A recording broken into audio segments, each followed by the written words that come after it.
to know it's Paul Whitby who's missing. Actually, that's a surprise. Where's Mr. Whitby gone?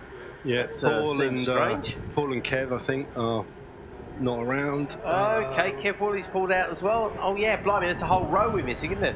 Hang on a minute. It's Kev, Paul, and Mark Haig not there. No, Mark's there. Sorry. Yeah, Mark's there. Sorry, I'm just getting very confused because you've got the grid there. Anyway, they get underway and watch them down into Rd8. So what's happened to Mr. Whitby then? I think Paul's decided to sit out in part because he lent his wet bike to Martin Pearson this weekend. Okay, fair enough. That's his excuse, isn't it? Yeah, okay. Yeah, the wet bike. Okay, basically I don't want to go play in the soggy conditions, that sounds like to me. No excuse this morning, of course, but the weather's come on down quite heavily here. All good to see. So, who's continuing next year then, as far as you're aware? Anybody, any names in the frame at all? Is Mr. Woolley coming back for a full season? Or? I believe Kev's out. Yeah. Cool. Alan's stayed pretty quiet, but we'll let him go and have a holiday. After he's had a couple of weeks out in the sun, we'll have a conversation. You get bored very quickly, don't you? Yeah, so other than that, I think it's the usual suspects. Excellent. Well, we'll wait and see. And Mark Haig's another one you've got right. Okay, he's had a very good year. Very impressive clubman, isn't he, Mark Haig? Brilliant, yeah. Nothing wrong with his riding. We got involved with Mark trying to help him out when he was running his Aprilias. Oh, right. Which he sort of came to us with. He was doing a lap and basically rebuilding engines. So we made a lot of improvements, but still never really hit proper reliability. And I bent his arm and trying to get one T-star for about 18 months. And then he went on the renter and he had a weekend of racing with no problems. Yeah. All of a sudden it became joiningly converted. Okay, talking about the converted, unfortunately somebody has converted a position in the race into the scenery. That's going to be down at Starkey's, the ghost of Starkey's bridge there, somebody getting pushed away. Hate to interrupt you, Andy, but we better concentrate on the race on the circuit. Watch those wires with those lanky legs of yours, my friend. It is indeed Luca Wilkinson, Lee Sean Crone and Jake Dompersley there. Archie Ormond fourth, that of course is the order in the 400. It is David Ball for Mark Haig and Ian Davis. Mungo Prentice, blimey, he's got some web feet. Well, there's probably no doubt about that anyway.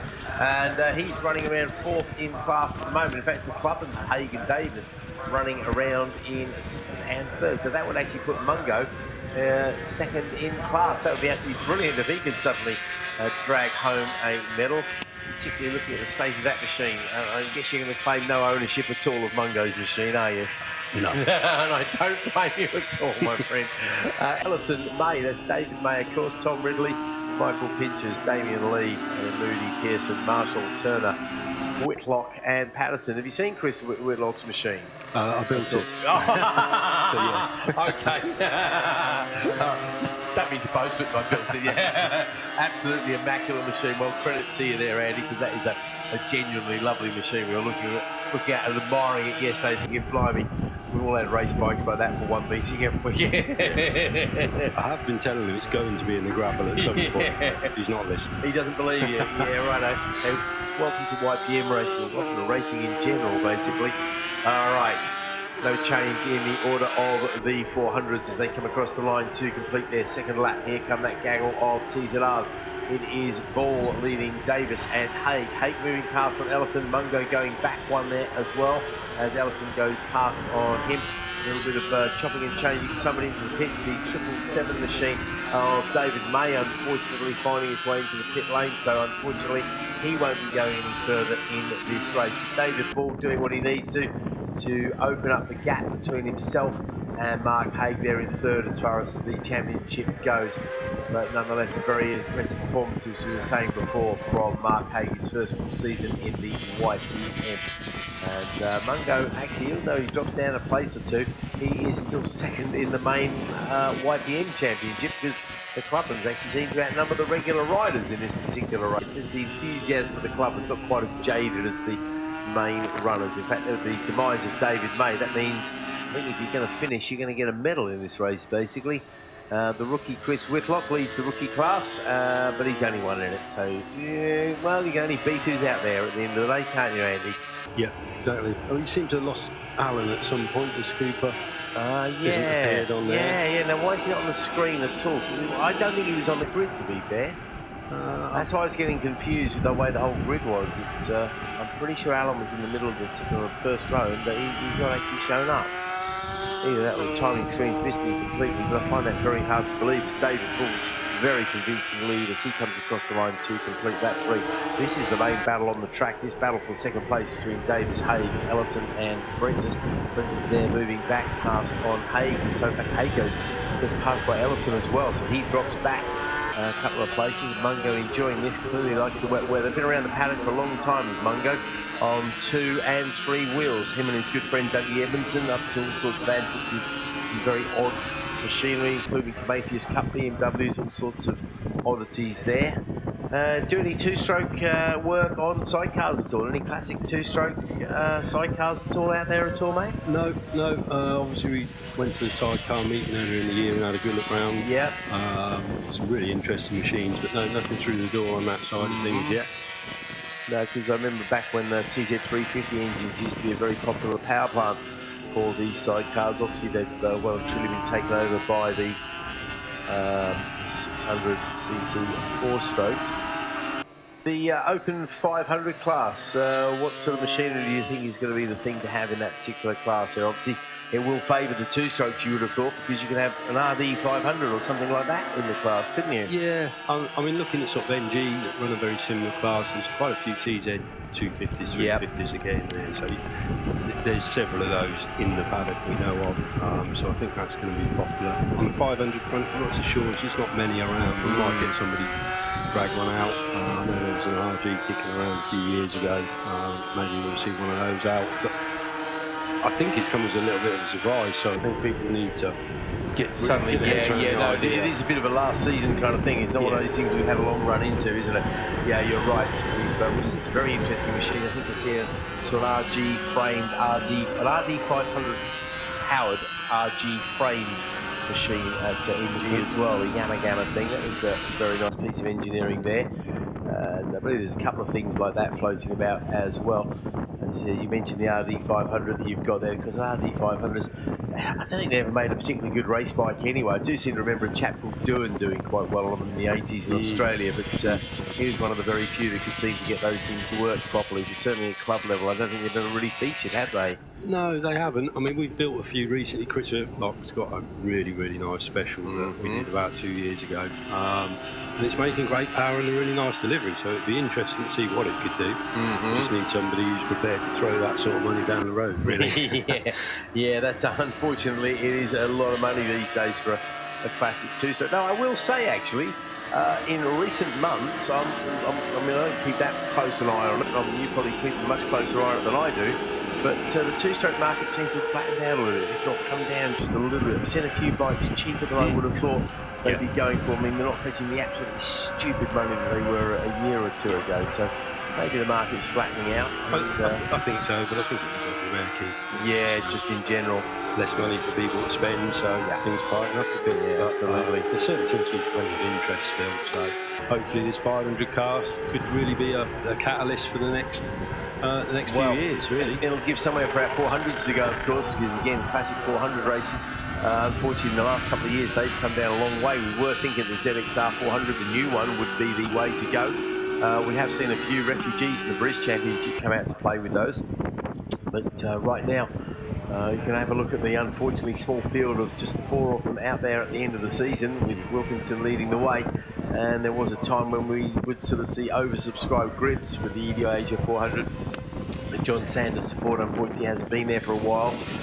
John moving on to other things. It's a great shame because he was a huge enthusiast who really did keep the 400s alive for quite a while. So David Ball continues to lead. This time he's leading Mungo Prentice. We are halfway into the race, just over halfway into the race, and Mungo Prentice in second place. I'd say this would probably be his best ever result, I think, for Mungo. I'd have to go back through the history books to see every single one, but I know Mungo will definitely remember this one. His friend Doug Edmondson, who's a former champion, of course, in this class, he will definitely be able to tell us as David Ball comes across the line. Let's see how far back Mungo is. Where are they trundling around? Actually, Ormrod not hoping the timing beam out the back there, as the leaders come back into the chicane once again. is where it gets confusing. It's the 400s. They already really fly those 400s, and they've already put a lap into the YPMs. That's what's going on there. Going around about 10 seconds. Mark Haley stayed full, so probably Dave's had a moment out there. Absolutely. He's lost a couple of places. Mungo Prentice still in fourth, so he might have had a moment too, because all of a sudden the front guys into 35s there. So Haig absolutely flying 32.9 in fact. That puts him the fastest of the YPM crowd. So Ellison is just 0.3 of a second behind him. David Bull, you're right, had a bad lap there, lost a couple of places. Mungo's still 1/4 of a second behind him. And Ian Davis, then Moody, Pinches, Ridley, Lee, Pearson. Kev Marshall still out there, the evergreen Kev Marshall. And I do need to give a quick shout out to his loving family, particularly his grandchildren, Gracie, Josh, Evelyn. And then say hello to June and John. I think that's everybody. I think Ellie's his daughter. I always get mixed up. There's so many of the junior marshals here cheering Granddad on, and they would have been here yesterday to cheer him on to 3rd place, because Granddad did a brilliant job and received one of the biggest cheers at the prize giving yesterday. There's Kev Marshall. He was in the field when we were racing. It was about 15 years ago now, mate, wasn't it? I think he's been there forever, hasn't he? Yeah, I think so. Okay. 7 laps into the race we are then. It's waiting for this gaggle of YPMs to come back down towards us once more. And I think Mark Haig is still leading the way in that field. Be a great end to the season for Mark Haig. Tucked in tight. Very tight indeed. And what a great lead he suddenly has got. He's come across the line with a 28.7. Where did he find that from? That puts him 3 seconds quicker than anybody else. Opens up the gap to nearly 3.5 seconds ahead of Ellison. And sorry, Ball, and then Ellison is actually been relegated a little bit further as well. Mungo Prentice still there running around second of the non-club on YPMs. So having another good race indeed, a good race indeed. The fastest man on the track is easily the leader, Luca Wilkinson, into the 24s, the little 400 rider there. The NW Racing supported kid, quite a few kids supported in the NW Racing firm there. Zach Weston, of course, the former champion lap record holder here in the Ninjas. And I think we'll be seeing some more success from Nick and his team next year. Hudson Cooper, of course, the Ninja champion for this year as well. Hudson normally joins us to commentate on the Ninjas, and there's a good little commentator as well as a great little racer. So where's Mr. Fishwick this weekend? I don't know. No. It's unusual for him not to be here, isn't it? He's normally front up very close to his chest, so is that? Well, he's got his birthday party coming up shortly, hasn't he? So we'll be there, and it'll be a proper gathering of the former YPM types, I think. That. To be fair, Keith, I'm still trying to get over his 40th. Oh, blimey. Yeah, blimey, I remember that too. Geez, I couldn't have, I'm pretty sure I was there if I could remember it. Yeah, couldn't really enjoy myself that much. Right, last lap flag now goes out as the 400s cross the line for the last time. Everybody crosses the line for the last time because the YPMs are a lap down, unfortunately, for them. Sean Crone fastest second to him, but unfortunately he's second and 3.5 seconds behind the leader, Luca Wilkinson. Luca shown a clean set of Dunlops to everybody this weekend. He really is unbeaten in this class and doing an absolutely magnificent job, really is. Sean Crone, Jake Donkersley, Archie Ormrod, still your order in the 400s. They haven't changed pretty much since the first lap. Mark Haig comes across the line, still leading. Bert Ellison there is 7 seconds behind, and still unable to challenge. Mungo Prentice there in third, but that will put him second place, of course. And no, it'll actually put him first, won't it? Yeah, he's ahead of David Bull and Moody there. Yeah, it is. Mungo Prentice will actually win the YPMs if he can keep this up. There goes Wilkinson over the line for the last time. So Luca Wilkinson wins the 400 race ahead of Crone and Donkersley. So we're going to have to wait just a little bit to Jeremy. And here comes Mark Haig. He's going to take the win in the YPM. So well done, Mark. And it is Ellison in second. There's Moody, who does hit Prentice at the line. So Mungo loses out, unfortunately, but still second place him. David Bull for third. So I think David's earned enough points there to hang on to second in the championship. despite Ellison's win, 9 points when it was a 16-point gap. So fair play to David Bull. He'll hang on to that. And it's Davis, Pinches, Ridley, Lee, Pearson.